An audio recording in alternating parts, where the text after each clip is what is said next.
Capítulo 321 Dia de neve. Uma pequena figura estava parada na entrada do cemitério, uma menina que parecia ter cerca de 11 ou 12 anos de idade, vestida com um casaco de lã marrom escuro, saia preta, botas confortáveis de algodão e luvas grossas. Ela parecia estar esperando no portão do cemitério há algum tempo. A neve começou a cair na cidade gelada durante a noite, e numerosos flocos de neve já haviam pousado em seu chapéu de malha cinza, com leves toques de calor emanando da neve crepuscular. A menina batia levemente os pés no lugar, olhando ocasionalmente para a encosta em frente ao cemitério.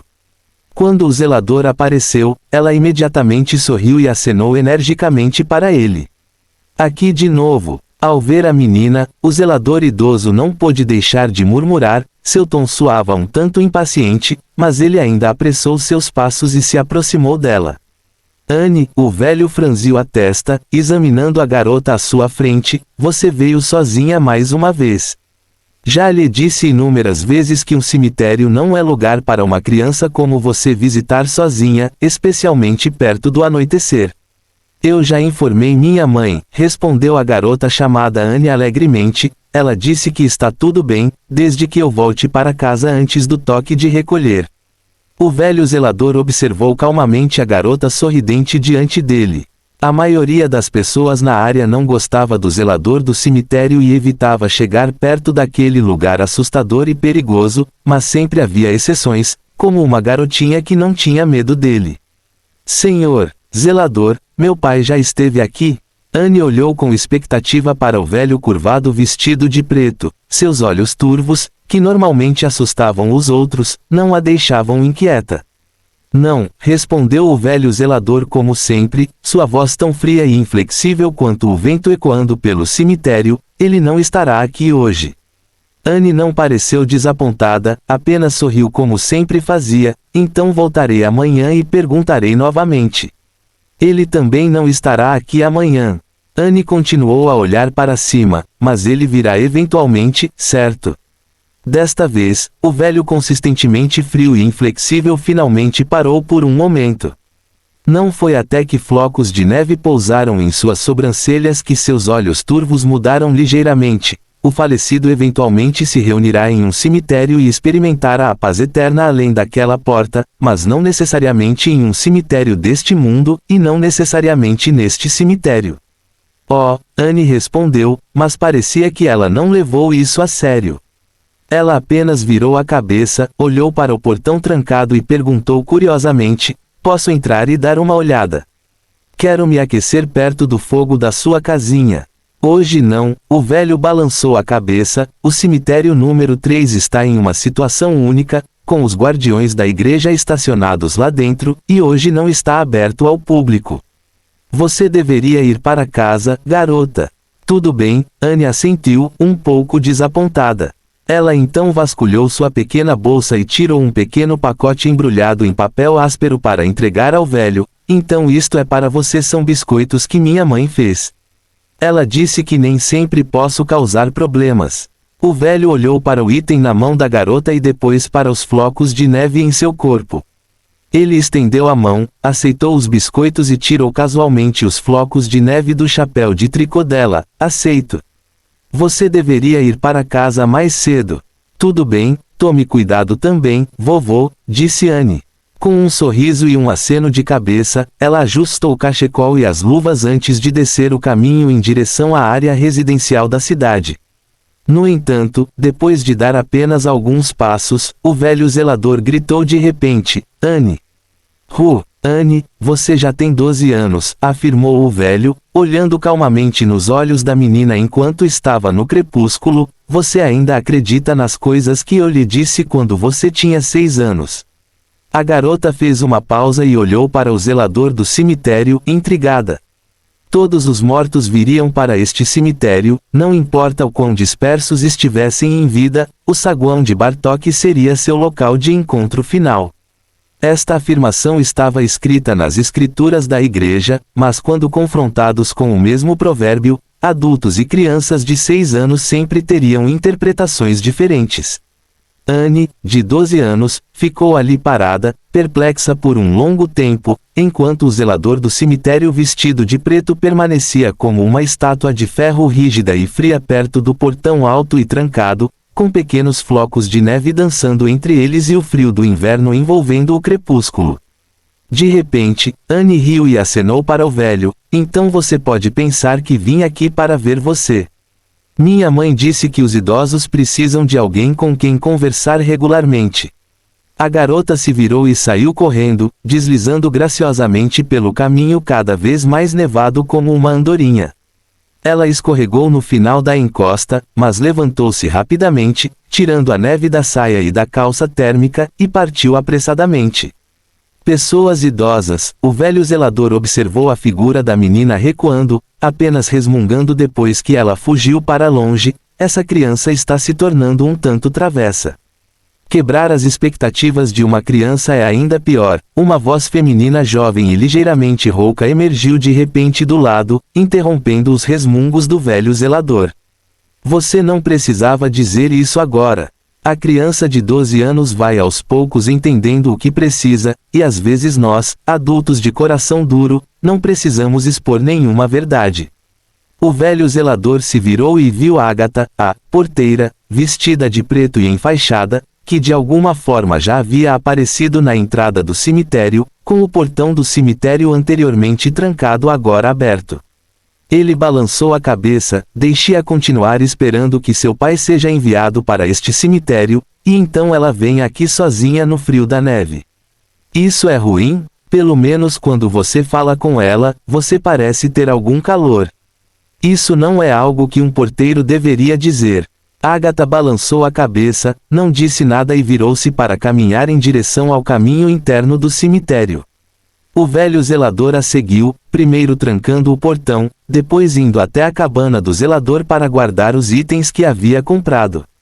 Após completar a passagem de plantão com o zelador diurno, dirigiu-se à área mortuária do cemitério, onde encontrou o porteiro, que já havia caminhado à frente. Comparado com antes, o necrotério estava agora significativamente mais vazio, com a maioria das plataformas de pedra desocupadas.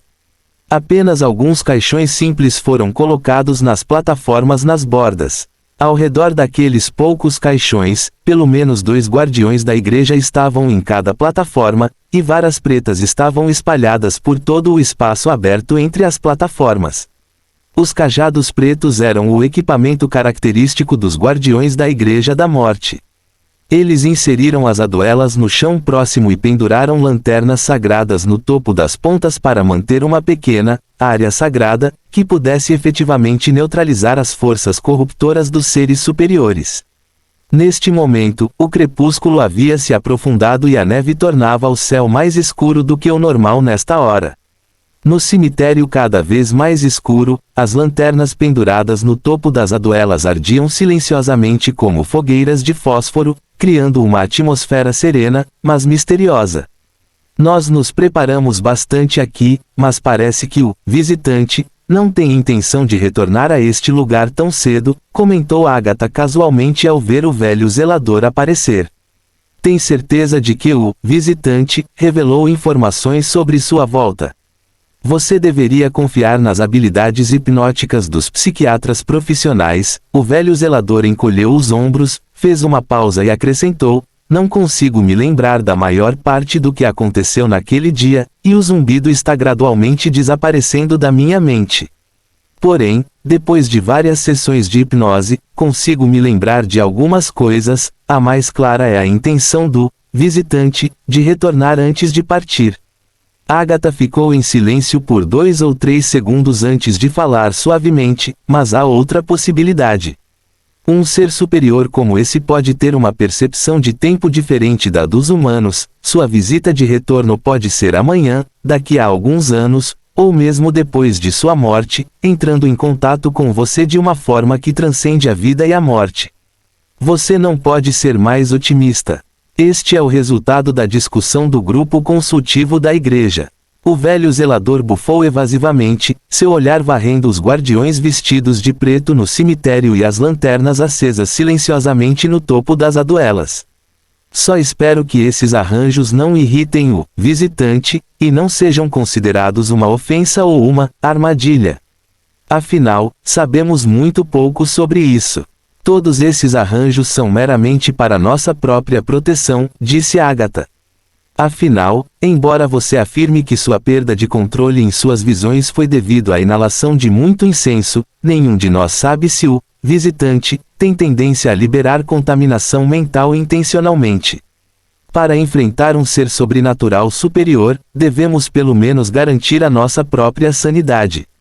O velho zelador permaneceu evasivo e mudou de assunto após uma breve reflexão. A que conclusões você chegou com as amostras que coletou anteriormente?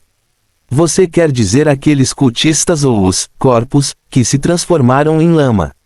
Ambos. Quanto aos cultistas, não há muito a dizer. Eles eram os asseclas da seita Aniquilação, seres sobrenaturais que simbiose profundamente com demônios. Eles eram muito poderosos, e os guardiões comuns da igreja correriam grande perigo ao enfrentá-los. Felizmente para nós, esses hereges pareciam não ter boa sorte. Quanto à lama, Agatha fez uma pausa aqui, sua expressão um tanto estranha. A sua evolução, de facto, não parou até agora.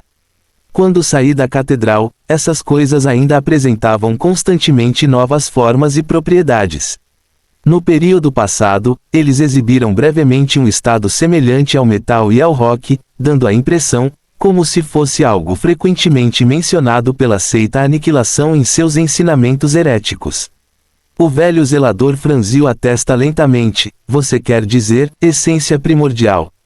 A verdadeira essência, o material mais puro e sagrado, a gota da verdade, concedida pelo Senhor inferior ao mundo mortal. É assim que os hereges descrevem. O tom de Agatha estava carregado de desgosto e sarcasmo indisfarçáveis. Palavras tão lindas, mas ouvi-las proferidas por esses hereges é absolutamente repulsivo. Fim do capítulo. Capítulo 322, revisitando o antigo lugar, abrindo a caixa misteriosa novamente. Enquanto Agatha expressava seu indisfarçável desprezo pelos cultistas da Aniquilação, a expressão do velho zelador permaneceu praticamente inalterada, seu foco ainda estava nas informações mais recentes. As amostras, retiradas do cemitério, no laboratório, demonstraram propriedades semelhantes à essência primordial, descrita pelos cultistas heréticos.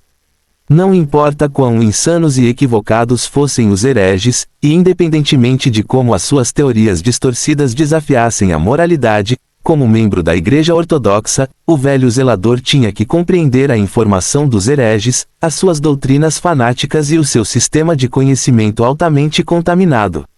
No cerne de todo o sistema herético dos cultistas da Aniquilação havia uma coisa: o sombrio Lorde Inferior e os vários milagres que ele criou. Os cultistas da Aniquilação acreditavam firmemente que o mundo, agora abençoado pelos deuses, não era um paraíso pacífico, mas uma terra de exilados, profundamente corroída e distorcida em sua essência. Eles acreditavam que a prosperidade do mundo real era uma ilusão criada pelos deuses e que o verdadeiro destino das almas humanas e do mundo real imaculado não estava aqui, mas nas profundezas do mundo, o reino do abismo. Com base nessa crença, eles consideravam o Senhor inferior e os demônios como representantes do estado mais puro, primordial e incontaminado do mundo. Eles pensavam que os humanos só poderiam retornar ao reino do abismo e recuperar sua pureza original purificando sua carne contaminada. No entanto, o mundo mortal foi selado pelos deuses, e havia uma barreira entre o mundo real distorcido e o verdadeiro mundo real, o mar profundo do abismo. A carne e o sangue dos mortais representavam esta barreira. Enquanto as almas humanas estivessem presas nesta concha e continuamente sujeitas à contaminação, ao longo de suas vidas, elas não poderiam retornar ao reino do abismo. Portanto, o Senhor inferior concederia um milagre chamado essência primordial. Os hereges acreditavam que esta substância sagrada era a base de tudo no início do mundo. O projeto para o mundo real estava escondido na escala microscópica da essência primordial. Somente a essência primordial poderia neutralizar a maldical na carne e no sangue dos mortais e trazê-los de volta ao estado puro de seu nascimento. Quanto à substância chamada essência primordial, os cultistas da aniquilação a descreveram assim: ela exibirá todas as características de tudo no mundo e estará sempre em um ciclo constante de evolução. Representa todos os planos e projetos do Senhor inferior ao moldar a realidade. Mortais míopes nunca poderão medir qualquer natureza precisa da essência primordial. O velho zelador ergueu os olhos abruptamente, olhando nos olhos de Ágata. Então essa é a essência primordial. Ágata respondeu sem hesitação: a essência primordial é apenas um disparate daqueles hereges. Provavelmente é apenas uma nova substância que não podemos explicar com o nosso atual sistema de conhecimento. Suas mudanças de propriedade podem ser um fenômeno natural ou talvez algum poder extraordinário, mas não pode ser um milagre concedido pelo Lorde inferior. Porém, diante de tal resposta, a expressão do velho zelador não mudou em nada, ainda olhando calmamente nos olhos do porteiro. Mas você acredita que essa é a essência primordial? Confrontada com a pergunta pela segunda vez, Ágata finalmente ficou em silêncio por um breve momento. Depois de 2 ou 3 segundos, ela soltou um suspiro suave. Devo admitir, pelo menos em termos de propriedades, as amostras que trouxemos correspondem à descrição fornecida por aqueles hereges. O velho zelador ergueu os olhos, olhando para o necrotério distante. A neve fina cresceu após o anoitecer, com flocos de neve caindo continuamente do céu escuro da noite. As aduelas estavam no cemitério escuro, suas lanternas no topo iluminando os flocos de neve espalhados ao redor, como se adicionassem uma textura nebulosa a tudo. Seu olhar, porém, passou por esses flocos de neve e luzes espalhados, pousando em uma mesa de autópsia vazia, não muito longe dali. Era uma vez um cadáver único colocado lá. Essas amostras costumavam ser uma pessoa, ou pelo menos pareciam uma, disse o velho zelador, como se estivesse falando consigo mesmo. Você liderou pessoalmente a equipe para trazê-lo aqui. Você ainda deve se lembrar. É claro que me lembro, Ágata disse suavemente. Muito poucos cadáveres exigem que o Gatekeeper seja transportado pessoalmente, e esse corpo foi encontrado na parte mais profunda da mina, o lugar mais profundo de toda a cidade-estado. Os falecidos trazidos de lá eram muito especiais. Mas a extensão de sua singularidade ainda superou as expectativas de todos. O velho zelador virou a cabeça, olhando para o jovem porteiro. Você encontrou a verdadeira vítima da queda no segundo dia. Então aquele cadáver era claramente apenas uma cópia da vítima real, uma cópia feita de matéria primordial. Não admira que tenha atraído a atenção daqueles hereges da aniquilação. Talvez não tenha atraído a atenção deles, mas sim todo o incidente foi obra deles. Ágata balançou a cabeça. Suspeitamos que o acidente de queda foi obra dos cultistas, com o propósito de usar as vítimas para criar cópias nas profundezas da mina, como uma espécie de ritual de sacrifício. No entanto, o plano deles obviamente deu errado, levando à descoberta acidental da cópia, que foi até enviada para o seu cemitério. O velho zelador encolheu os ombros. Também atraiu a atenção de um visitante indescritível. Sim, um visitante indescritível. A expressão geralmente calma de Ágata finalmente mostrou alguma mudança, e seu tom tornou-se cauteloso. Ainda não sabemos quais são suas intenções. O velho zelador olhou para o céu e disse após um momento de silêncio: a noite está profunda.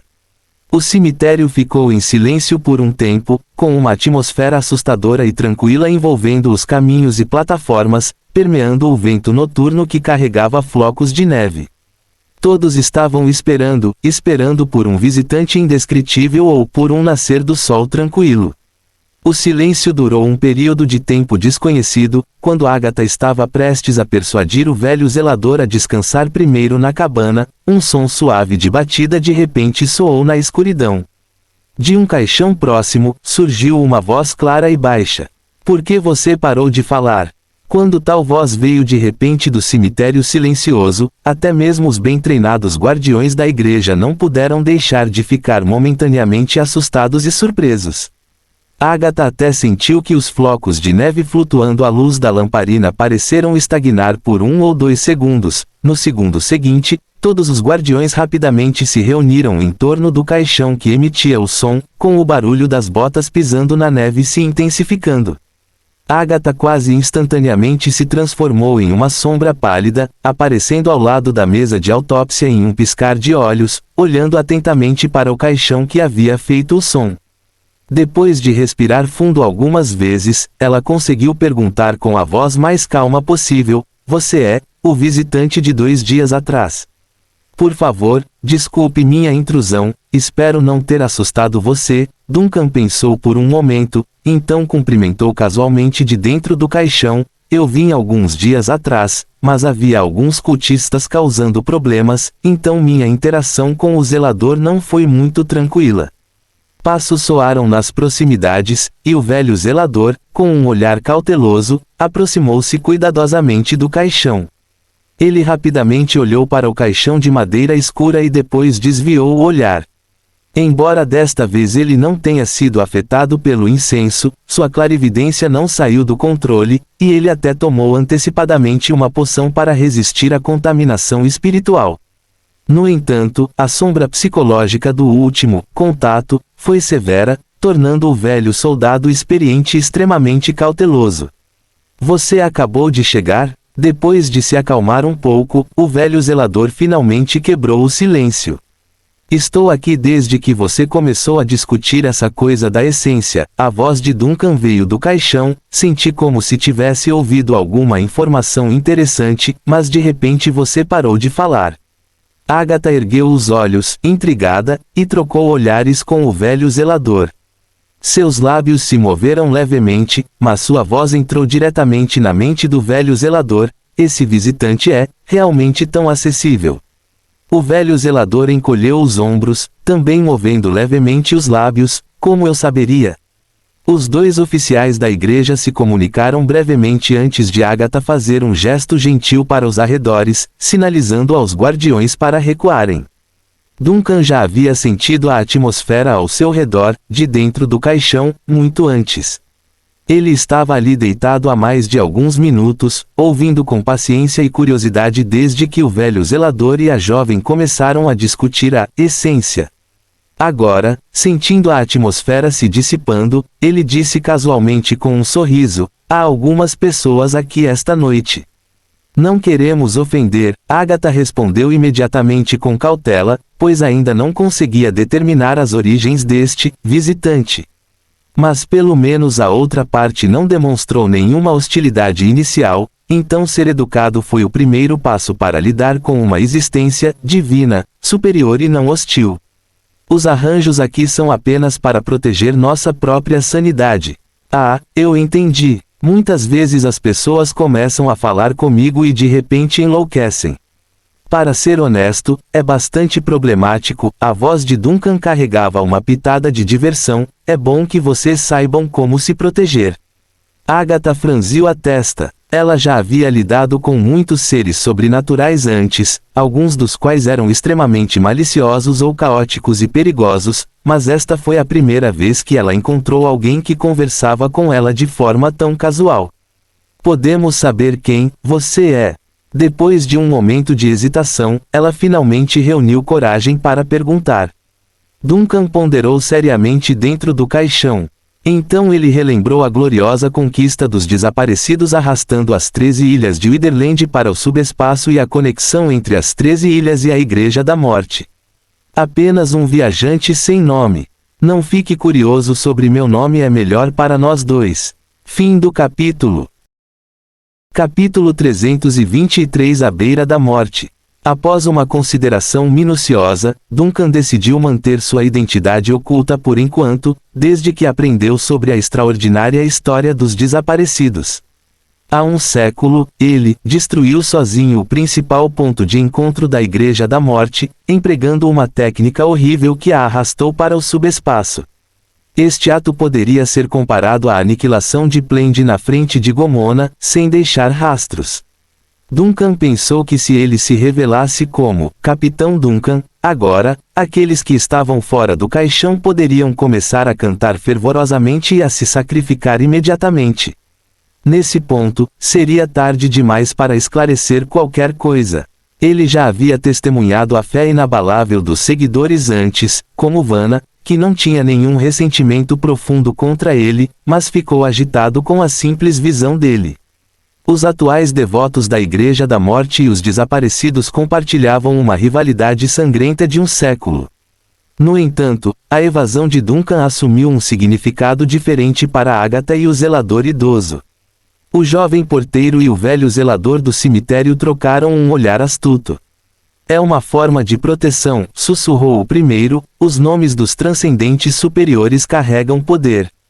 Este último assentiu gentilmente, uma força benevolente, pelo menos por enquanto. Agatha então voltou a focar, seus olhos voltando para o caixão, enquanto uma dúvida inconsciente surgia, porque esse visitante usava consistentemente o falecido como meio para interagir com o mundo real. Será que a outra parte detinha o poder no reino da morte? Como uma sacerdotisa de alto escalão do Deus da Morte, ela nunca havia encontrado tal entidade no reino da morte, um ser transcendente capaz de levar um experiente zelador de cemitério à loucura temporária depois de apenas um encontro deveria ter deixado vestígios em vários registros. Apesar de suas dúvidas, Agatha escondeu sua confusão e perguntou em tom sereno, o que traz você aqui? Acontece que eu estava passando e percebi que esta cidade-estado está envolta em sombras. Duncan casualmente forneceu sua explicação preparada, eu não gosto dessas sombras. Sombras. Agatha franziu a testa, rapidamente ligando os recentes distúrbios no cemitério aos seus pensamentos, você quer dizer os cultistas da aniquilação? Suas ações. Eles não são as sombras, as verdadeiras sombras espreitam atrás deles, Duncan respondeu calmamente, sabendo que a voz da jovem lá fora representava a influência da igreja em Frost. Guiá-la serviu como um aviso eficaz para as autoridades de Frost, e ele já havia preparado um conjunto abrangente de acusações, você não percebeu? O poder do Lorde Inferior está se espalhando sobre sua cidade. Você quer dizer, o quê? A compostura de Agatha vacilou pela primeira vez, pois suas várias respostas preparadas não cobriram isso, o Senhor Inferior. Seu poder está se espalhando pela cidade, o que isso significa? O problema escalou dos cultistas da aniquilação diretamente para o Lorde Inferior que os controlava, significando um nível de severidade drasticamente diferente. Sugiro expandir sua investigação. Duncan não respondeu à pergunta de Agatha, mas continuou, os cultistas da aniquilação ativos na cidade são apenas pequenas perturbações que precedem uma revolta massiva. Algo muito mais significativo está abaixo da superfície, concentre-se no mar profundo, um antigo projeto de exploração de águas profundas quase esquecido, e no recente surgimento das profundezas. Todos esses aspectos estão interligados. Agatha e o idoso zelador trocaram olhares. O jovem porteiro ficou sem palavras, mas o velho zelador, tendo vivido uma certa época, rapidamente fez uma ligação. Você está se referindo ao Projeto Abyss? O velho perguntou, hesitando um pouco ao mencionar o termo. Como você sabe sobre? Ele parou no meio da frase.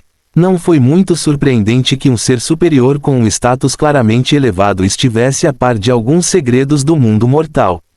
Os olhos de Agatha se arregalaram, seu olhar alternando entre o velho zelador e o caixão várias vezes antes de parar.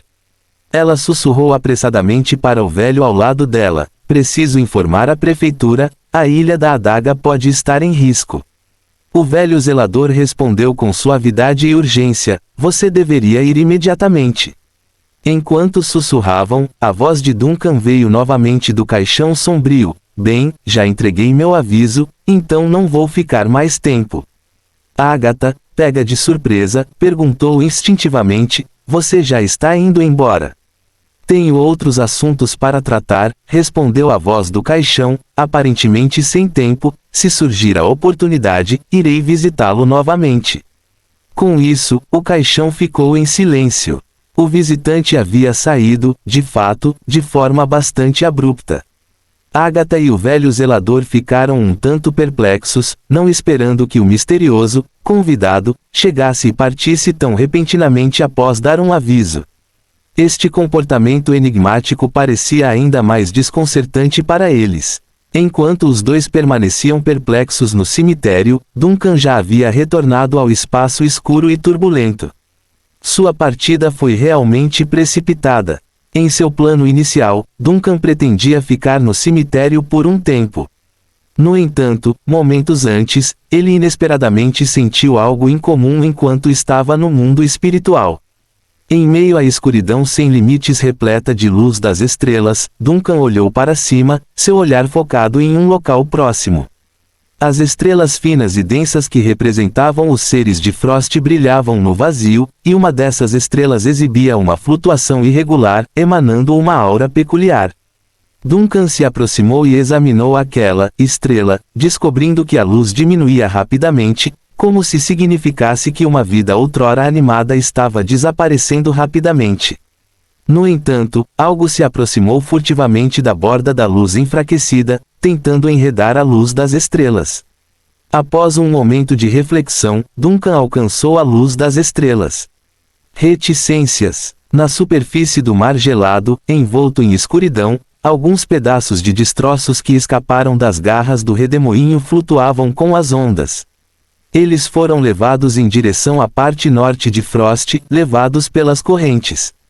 Entre eles estava um pedaço maior dos destroços que lembrava um barco de madeira solitário. Nele, um corpo corpulento e quase irreconhecível de repente se contraiu 2 vezes. O corpo estava vestido com trajes militares esfarrapados, com horríveis marcas de queimaduras cobrindo-o. Seu cabelo estava chamuscado, seu rosto totalmente desfigurado, sua mão esquerda curvada de forma anormal, evidentemente quebrada por um impacto enorme, e suas pernas torcidas e deformadas, com pele rasgada e carne exposta. No entanto, quase nenhum sangue vazou das feridas, o calor intenso da explosão selou todos os ferimentos. Esses ferimentos foram horríveis, mas este corpo ainda estava vivo. Belazov tentou abrir os olhos, lutando várias vezes. Era como se ele tivesse rasgado uma parte da pálpebra antes de finalmente ver uma luz fraca e fraca. Uma dor surda e desorientadora se espalhou por todo o seu corpo. Seus órgãos internos pareciam como se uma serra enferrujada os tivesse despedaçado. No entanto, todas essas sensações se fundiram em um estranho entorpecimento, tornando quase impossível para ele distinguir a origem de cada dor. Ele não conseguia nem dizer se seus membros ainda estavam conectados ao seu corpo. Então, ele percebeu que seu sistema nervoso provavelmente havia entrado em colapso, seus órgãos internos se deterioraram rapidamente e o que restava de sua adrenalina estava trabalhando o máximo que podia para manter a função cerebral. Ele não tinha sobrevivido, só não tinha morrido ainda. Memórias surgiram lentamente em sua mente. Ele se lembrou do que aconteceu na Ilha da Adaga e do momento em que detectou algo errado no navio e ativou a contingência 22. Ele ficou um tanto surpreso, por não ter morrido instantaneamente em uma explosão tão colossal, mas em vez disso ter tido um último suspiro, capaz de relembrar partes de sua vida durante seus momentos finais. Talvez tenha sido porque a cabine do capitão era excepcionalmente robusta, suportando parcialmente o impacto da explosão, ou talvez tenha sido porque ele não conseguiu salvar os potenciais 31 tripulantes a bordo, que ele agora teve que sofrer esta punição por seus erros. Mas nada disso importava mais. Ele mal conseguia ver os destroços flutuando nas proximidades do mar e, a partir disso, inferiu que o Sigul havia sido completamente destruído e que a estrutura principal do navio já deveria ter afundado no oceano.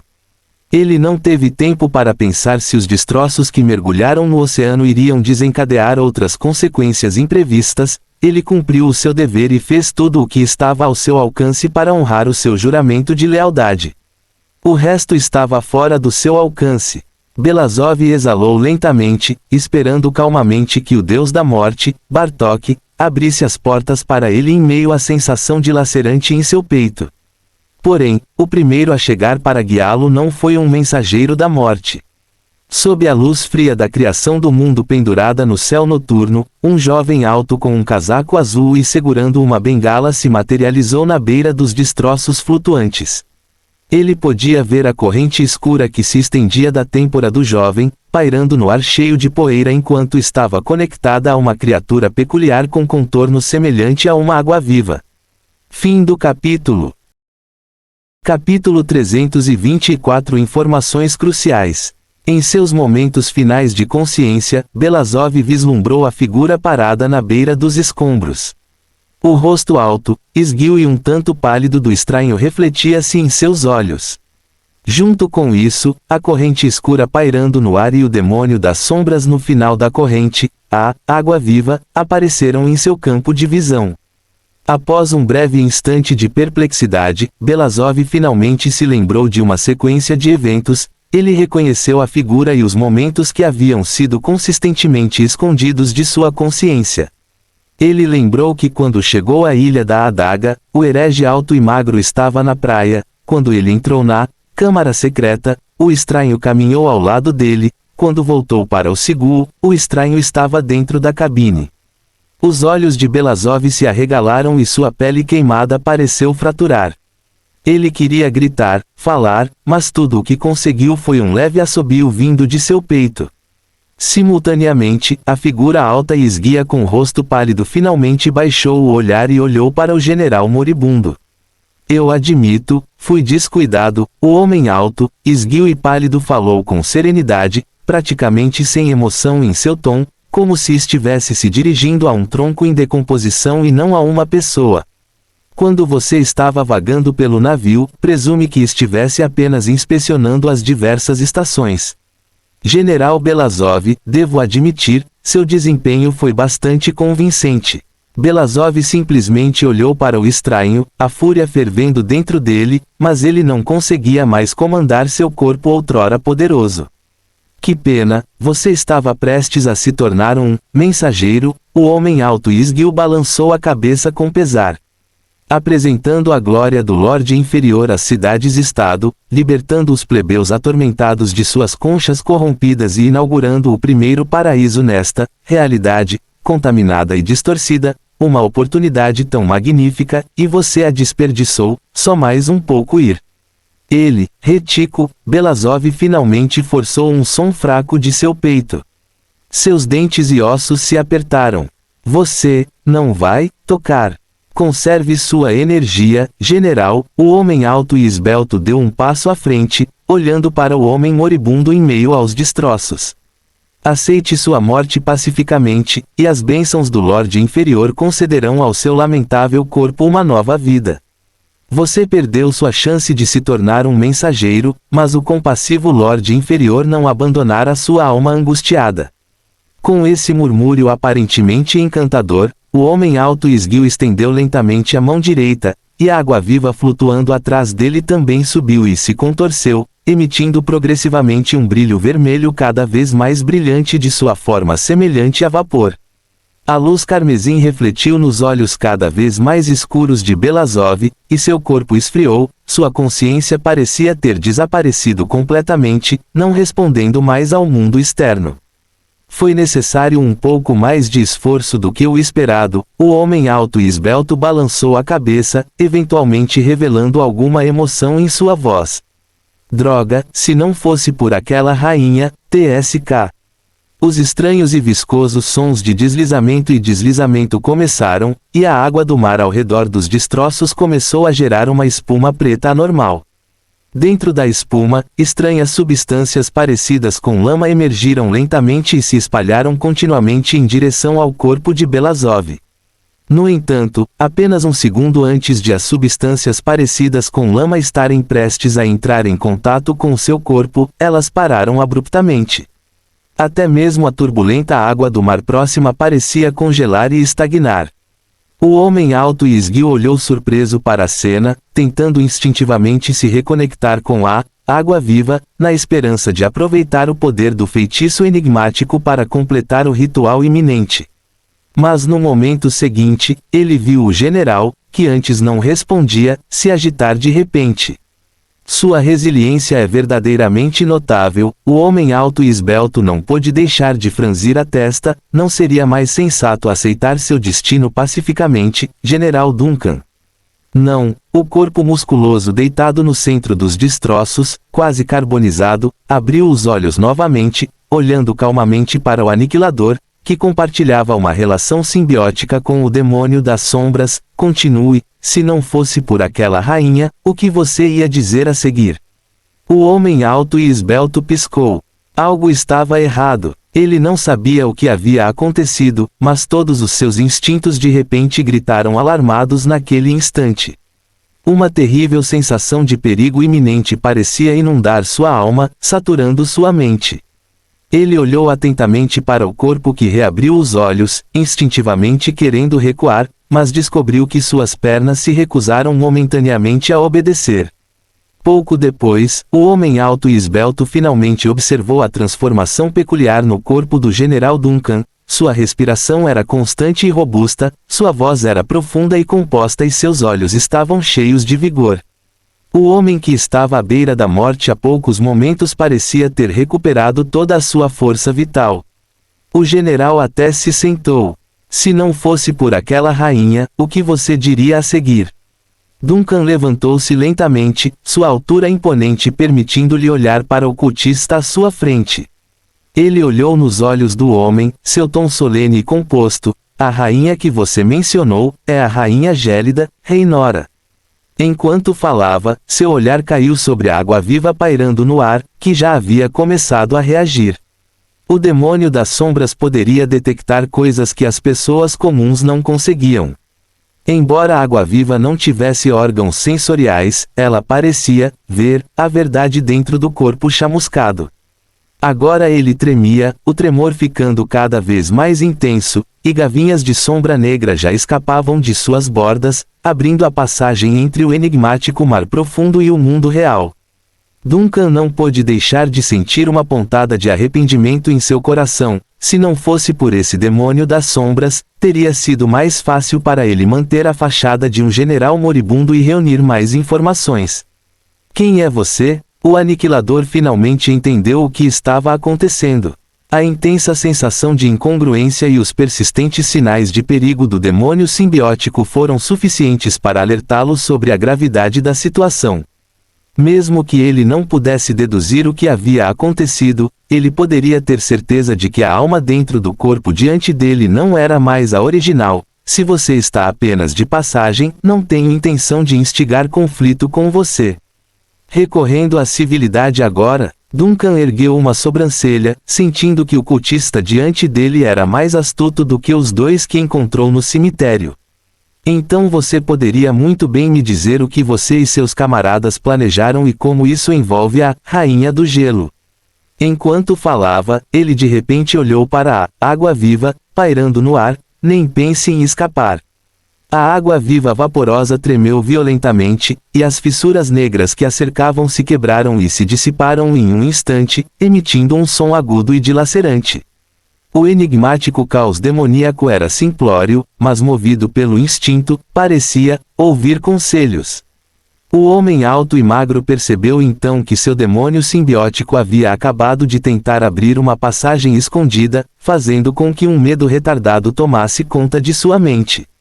No entanto, ele não tinha tempo para se comunicar com seu demônio simbiótico agora, pois o intruso, que ocupava o corpo do general lançava um olhar calmo, mas frio, para ele. Eu sou apenas um peão sem nome. Ele levantou a cabeça, olhando nos olhos de Duncan, seu rosto aparentemente tentando reunir um sorriso. Eu não conheço o plano inteiro, você. Então quem sabe o plano inteiro? Duncan perguntou impassivelmente. E onde eles estão se escondendo? Meus camaradas, eles. O homem alto e magro abriu as mãos, seu rosto exibindo um sorriso tenso. Eles serão homenageados por minha causa. A testa de Duncan franziu-se de repente e, antes que ele pudesse reagir, uma onda de intensa energia irrompeu do corpo do cultista. No momento seguinte, todo o seu corpo inchou como um balão e explodiu em uma bola de fogo. Duncan mal teve tempo de levantar a mão, as chamas verdes escuras se transformaram em uma barreira, bloqueando e neutralizando as chamas e o impacto que chegavam. No momento em que a explosão cessou e a superfície do mar ao redor se acalmou gradualmente, o cultista já havia sido reduzido a cinzas. Apenas uma nuvem negra de fumaça se dissipava no ar, era a água-viva que se desintegrava rapidamente e desaparecia depois de perder seu hospedeiro simbiótico. Duncan olhou incrédulo para a cena, demorando algum tempo para processá-la, mas só conseguiu suspirar diante dos poucos fragmentos flutuando perto dos destroços. Esses indivíduos depravados são verdadeiramente tenazes, o que estou dizendo? Eles não teriam caído em um culto se suas mentes estivessem sãs. Enquanto falava, ele balançou a cabeça. O cultista havia sido destruído e não havia sentido em lamentar. Embora não tivesse obtido mais pistas dele, sua própria posse já havia rendido informações consideráveis. E a informação mais útil foi, sem dúvida, a menção à rainha. Parecia que a rainha gélida, que morreu em uma rebelião há meio século, de alguma forma causou problemas significativos para os cultistas. Este problema persistiu até hoje, na medida em que tiveram que exercer um esforço extra para agir. Duncan ergueu a mão para acariciar o queixo, meditando enquanto olhava para cima. A noite estava escura e o brilho fraco da criação do mundo iluminava vagamente a superfície do mar distante. À beira-mar, avistavam-se as luzes do litoral da cidade-estado. A localização da ilha Dagger permaneceu um mistério, mas evidentemente não ficava longe do continente Frost. Duncan resolveu usar este corpo para viajar até Frost. Parecia terrível, mas pelo menos não se desintegraria como o anterior enquanto caminhava. Respirando fundo, ele caminhou até a beira dos destroços e chamou mentalmente Ai, preparando-se para que ela o transportasse para a costa próxima. No entanto, no segundo seguinte, seu movimento parou abruptamente, fazendo-o olhar para baixo com perplexidade. Este corpo estava resistindo aos seus comandos. Fim do capítulo. Capítulo 325 Transferência. Uma força fraca, mas estranha, desafiava os comandos de Duncan ao corpo. Na verdade, até tentou forçá-lo a sair do corpo. Esta força parecia estar lá desde o início, mas só se tornou mais perceptível depois que Duncan considerou ir para Frost. Apesar da presença persistente da força oposta, ele moveu lentamente os pés até a borda dos destroços e olhou para a superfície tranquila do mar. Falando suavemente, presume que você tivesse desaparecido. Normalmente, a alma parte rapidamente quando o coração para de bater. Ele então ficou quieto, sentindo aquela força fraca, mas tenaz. Finalmente, após um momento de silêncio, os lábios deste corpo estremeceram ligeiramente. Vá embora. Sabendo o que deveria ser feito, Duncan fechou os olhos suavemente. Na superfície do mar manchada de óleo, o reflexo deste corpo foi subitamente envolvido por uma camada de chamas verdes escuras. O rosto desfigurado pelo fogo e pela explosão no reflexo tremeu dentro das chamas, transformando-se no rosto grave e profundo de Duncan Abnomar. Olá! O reflexo de Duncan na água olhou para o corpo parado na beira dos destroços do Sigul, falando calmamente. Acredito que este método tornará mais fácil para nós conversarmos. O corpo desfigurado permaneceu em pé, com o último resquício de consciência de Belasov olhando para o reflexo na água e nas chamas verde escuras. Seus lábios se moveram novamente, produzindo um som monótono e resoluto. Vá embora. Na reflexão, Duncan contemplou. Você não está me dizendo para deixar seu corpo, você quer que eu fique longe de Frost. O corpo de Belasov permaneceu em silêncio. O cadáver teoricamente ainda estava ereto, recusando-se a obedecer a ordem de retornar para Frost. Você é o primeiro a resistir, ou pelo menos, o primeiro cuja resistência foi forte o suficiente para eu perceber, Duncan disse calmamente, mas você deveria entender que esta fraca resistência é fútil. Você está apenas acelerando o consumo de sua alma e, no máximo, isso só me atrasaria alguns momentos. Belasov permaneceu em silêncio, como se já estivesse morto, mas dentro de seus olhos entreabertos, um leve brilho de luz persistente persistia. Eu retiro minha declaração anterior, sua resistência tem significado. Duncan suspirou após um momento de silêncio. Fique tranquilo, não sou um inimigo de Frost, estou aqui para ajudar sua cidade-estado e seu povo. Ele então ficou em silêncio por alguns segundos, olhando para o corpo ainda de pé. Finalmente, após uma breve reflexão, ele sussurrou: chegaram reforços. O corpo de Belasov balançou ligeiramente. Talvez as palavras de Duncan tivessem realmente surtido efeito, ou talvez a alma obstinada e persistente tivesse finalmente desaparecido completamente. O corpo robusto olhou para as luzes distantes da cidade uma última vez antes de cair para trás. A fraca resistência desapareceu quando Duncan se sentou e ajustou as tiras de tecido carbonizado em seu corpo. Uma chama rodopiante de repente se materializou ao lado dele, acompanhada pelo som de asas batendo no vórtice criado pelas chamas. Então, um grande pássaro esquelético saiu do vórtice, circulando acima da superfície do mar próximo. Quase simultaneamente, a voz da cabeça de bode entrou na mente de Duncan. Não havia necessidade real de negociar com ele, era apenas uma frágil alma mortal.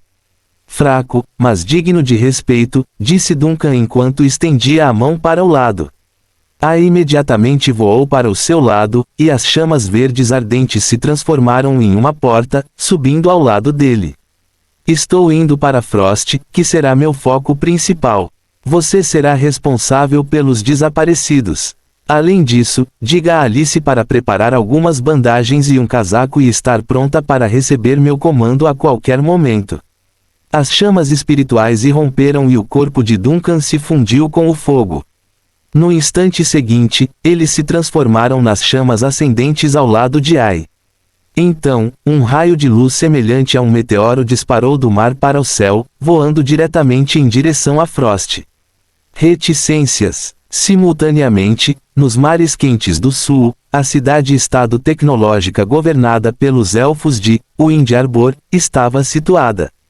Ainda era meio da noite e a maior parte da cidade estava envolta na escuridão. No entanto, na extremidade leste de Wind Arbor, um brilho nebuloso e quente iluminou todos os edifícios e ruas. Elegantes torres pontiagudas e casas com cumes altos, características da arquitetura élfica, pareciam deleitar-se com um brilho rosado. As vinhas penduradas entre as casas e as árvores que cresciam em espaços estreitos pareciam exuberantes à luz. Esta cena onírica poderia facilmente evocar memórias de tempos antigos descritos em textos élficos, repletos de histórias de florestas e fantasias. Esta cena incomum não fazia parte natural da paisagem urbana. O brilho quente que envolvia o distrito leste emanava do mar perto de Wind Arbor. Uma estrutura geométrica montanhosa e infinitamente brilhante flutuava serenamente perto da cidade-estado élfica.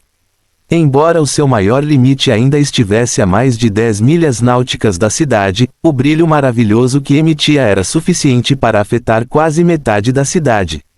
Na borda da colossal estrutura geométrica havia um centro de pesquisa temporário estabelecido pelas autoridades da cidade-estado, um enorme porto flutuante flutuando no mar calmo, com o dispositivo de energia de sua borda vomitando vapor e fumaça para o céu.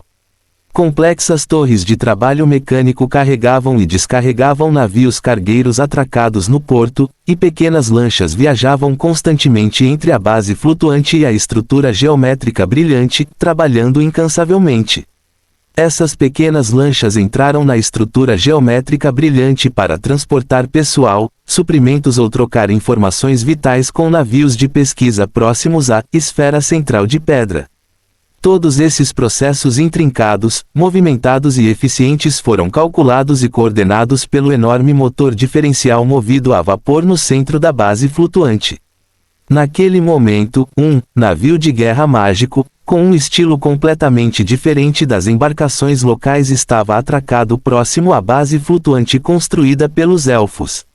Era o navio da Bruxa do Mar, Lucretia, a Estrela Brilhante.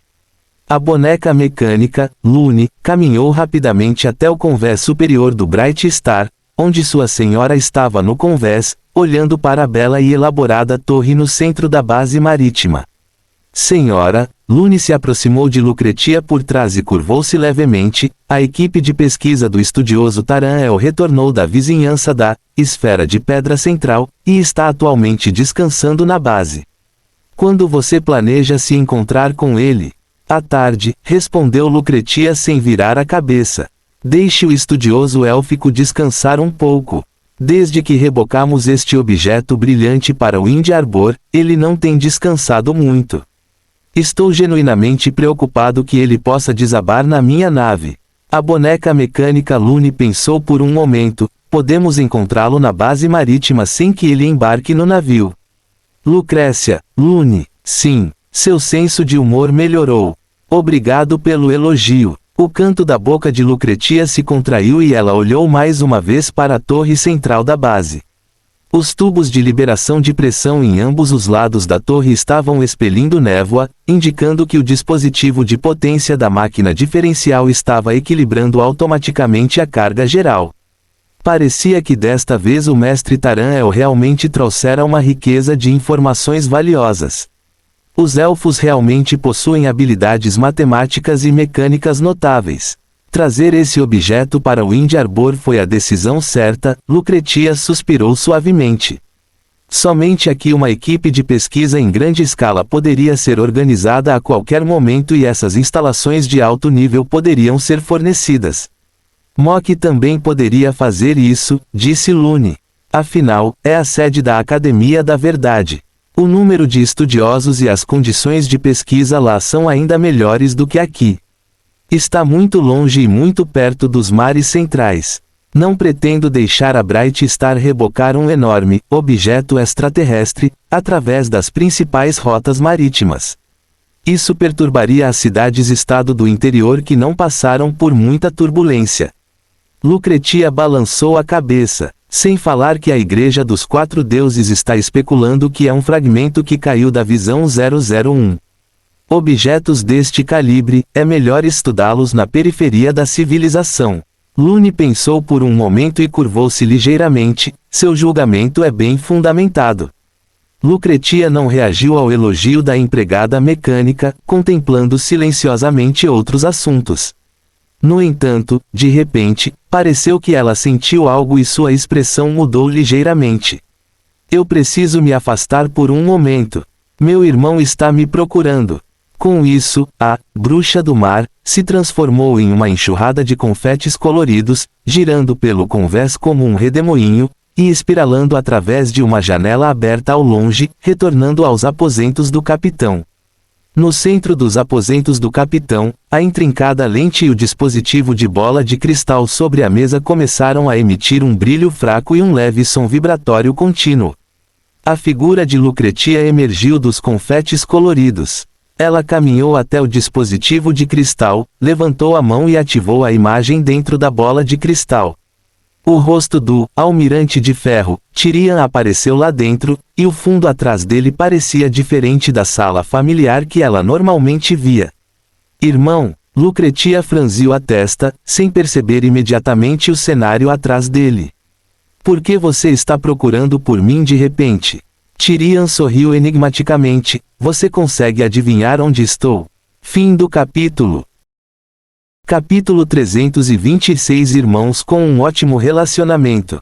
Por um momento fugaz, Lucretia ficou sem palavras em resposta à brincadeira noturna de seu irmão mais velho.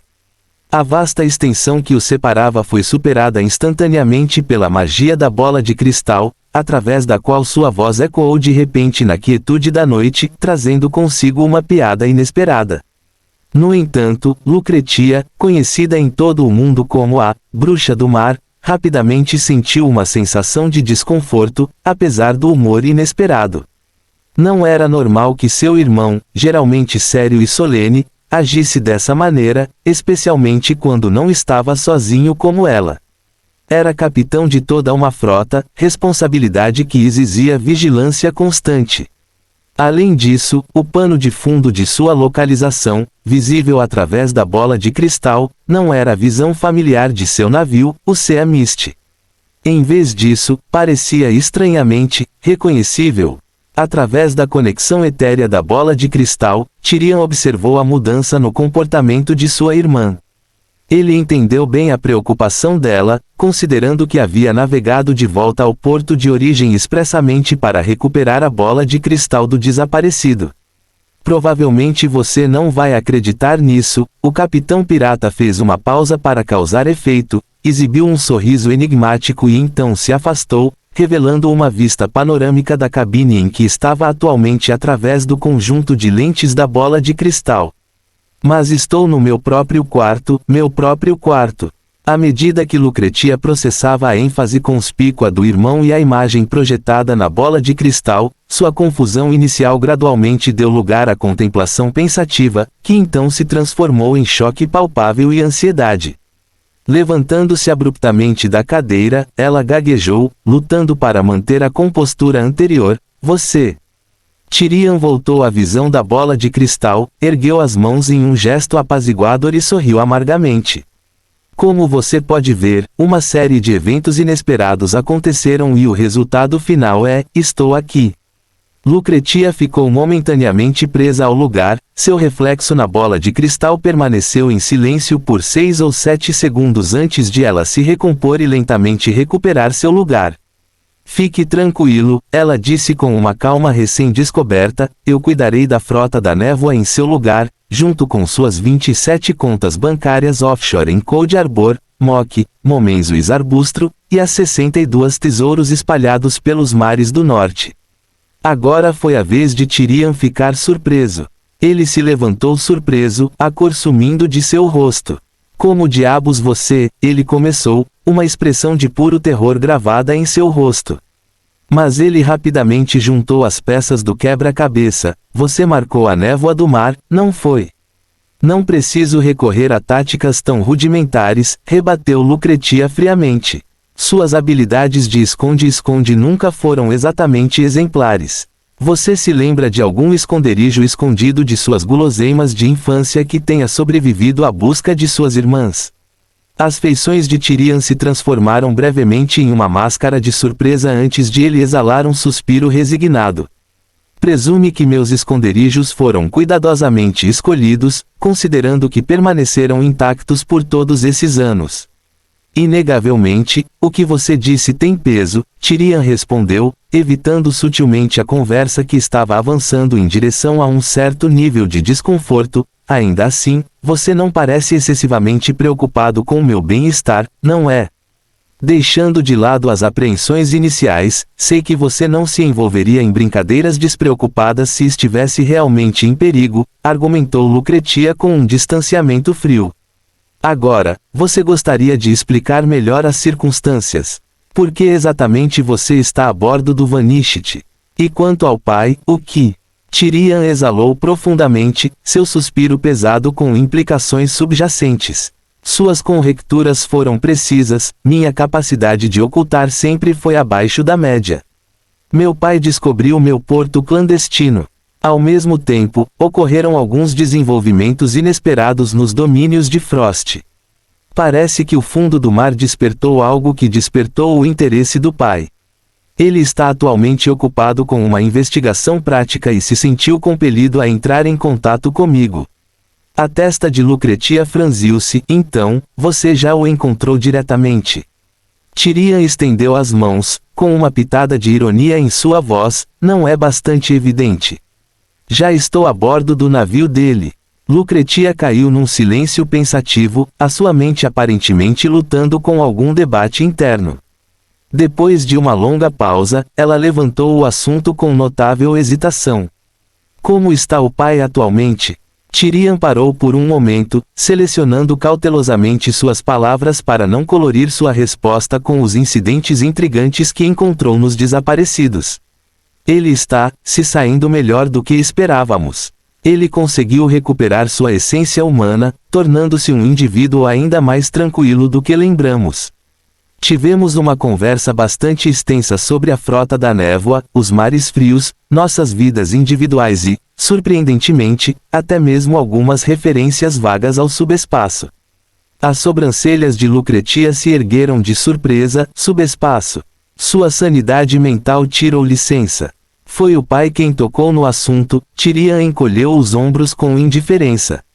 Minha pergunta sobre o peculiar mecanismo de travamento da cabine inferior levou à revelação de que toda a estrutura inferior do desaparecido está submersa no subespaço. A principal função da porta, aparentemente, é evitar quedas inadvertidas no subespaço. Lucretia respirou fundo, suas pupilas tremendo visivelmente, uma visão que Tyrion não perdeu. Você está sentindo uma mistura de espanto, desconforto, incredulidade e uma compreensão emocionante de limites expandidos, não é? Tyrion ofereceu um sorriso forçado. Acredite em mim, eu sei. Eu já percorri esse caminho. Lucrécia, porém, permaneceu em silêncio, seus pensamentos aparentemente distantes. Na pausa que se seguiu, ela não pôde deixar de contemplar a influência potencial do subespaço sobre seu irmão. Seria ele agora um lunático fascinado pelo poder da bola de cristal? Depois do que pareceu uma eternidade, ela finalmente quebrou o silêncio, sua voz ecoando com preocupação. Com o que o pai está ocupado agora? Não posso ter certeza. Ele retirou-se para a privacidade da cabine do capitão. A tripulação mencionou algo sobre ele empregar uma técnica especial para sondar Frost.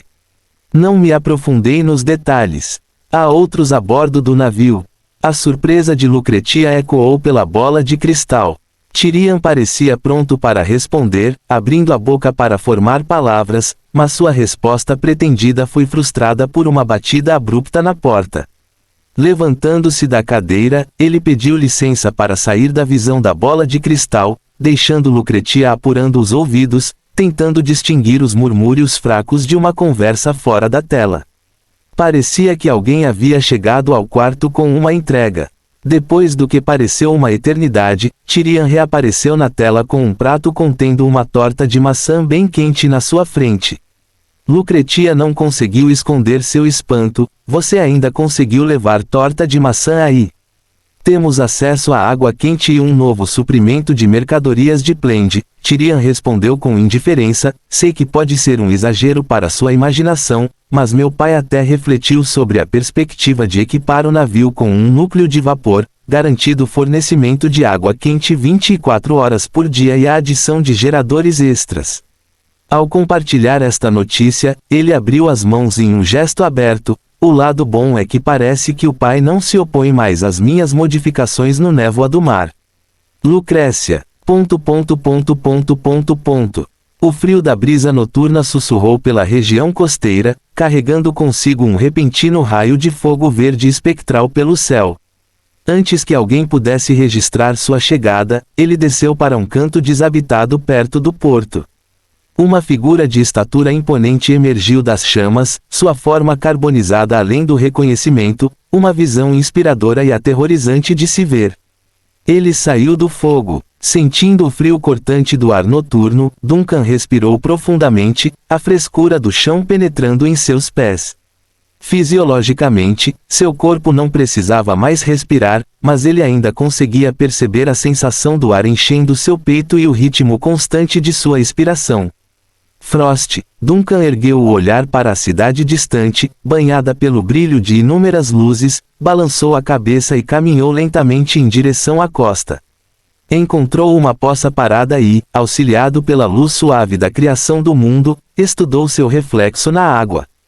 Com esse rosto, eu seria detido pelos policiais e guardiões no momento em que me avistassem. Refletida na água estava uma imagem magnífica e horripilante, possuindo uma aura imponente que inegavelmente desencadearia um relatório alarmado às autoridades à primeira vista. Era quase inconcebível imaginar que o possuidor original deste corpo tivesse conseguido preservar a sua lucidez terminal na última fração de segundo da sua existência, movido apenas por uma determinação inabalável. Belasov é, que seu espírito encontre tranquilidade na vida após a morte. Duncan lançou seu olhar para o reflexo brilhante da poça, prestando suas últimas homenagens ao habitante anterior do corpo antes de desviar sua atenção para o ambiente pouco distante. Empoleirada no topo de uma pedra fragmentada próxima estava Ai, a pomba, arrulhando ruidosamente com as asas totalmente estendidas. Um rápido aceno de mão de Duncan viu a pomba se transformar em um fluxo de fogo brilhante, desaparecendo na mortalha do céu noturno com uma velocidade de piscar e você perder. Uma conexão íntima profundamente enraizada em sua psique confirmou a chegada bem-sucedida de Ai ao Vanishit. A partir de esforços experimentais anteriores, foi verificado que, uma vez colocados os faróis de retorno, Ai era capaz de empregar uma técnica de teletransporte, semelhante para atravessar instantaneamente a vasta extensão e aparecer diretamente nos locais dos faróis.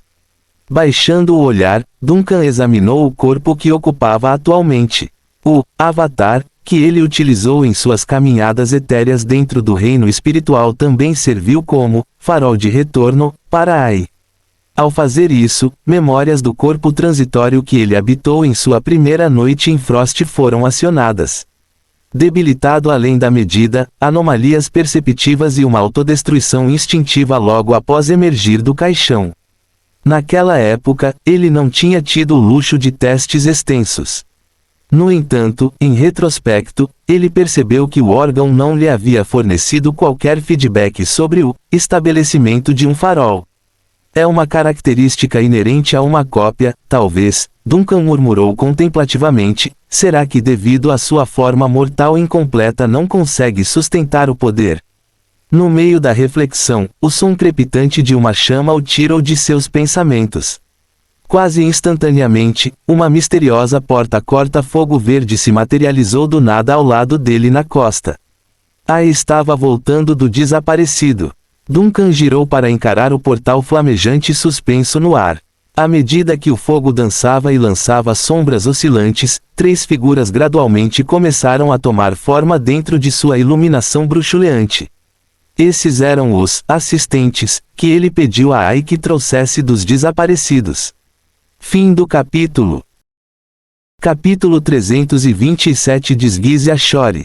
Emergindo do portal flamejante estava um trio intrigante, Alice, que disfarçou habilmente suas feições inconfundíveis, Vanna, a figura imponente vestida com seu estilo discreto de sempre, e Morris, um cavalheiro distinto segurando um cajado misterioso na mão enquanto envolto em um casaco cinza escuro que lhe dava um ar de mistério.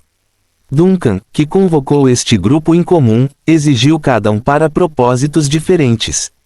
Morris, com seu vasto conhecimento, foi inestimável para compreender o traçado da cidade labiríntica e localizar o esquivo Scott Brown.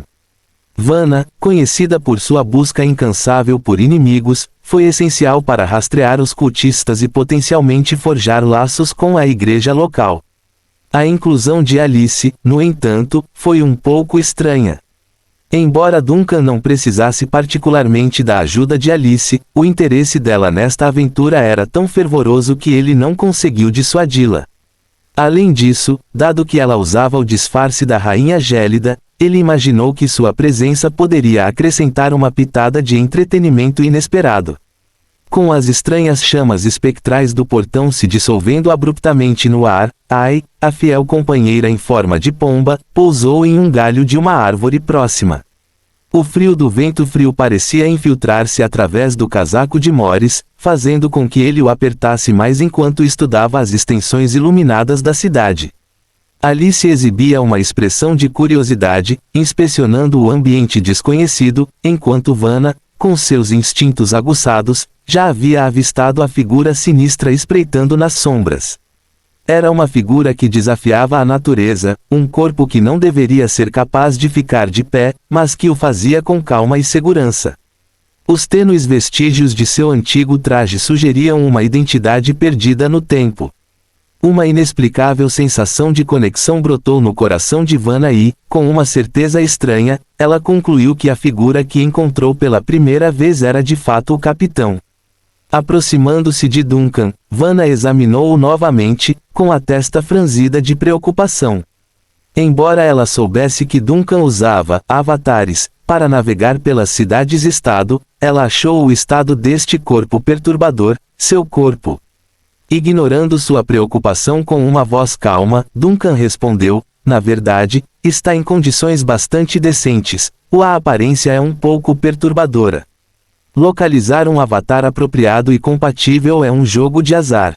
Este é definitivamente uma melhoria em relação ao sacrifício que você viu no esgoto. Suas palavras geraram um flashback desagradável, fazendo com que os olhos de Vanna se contraíssem involuntariamente.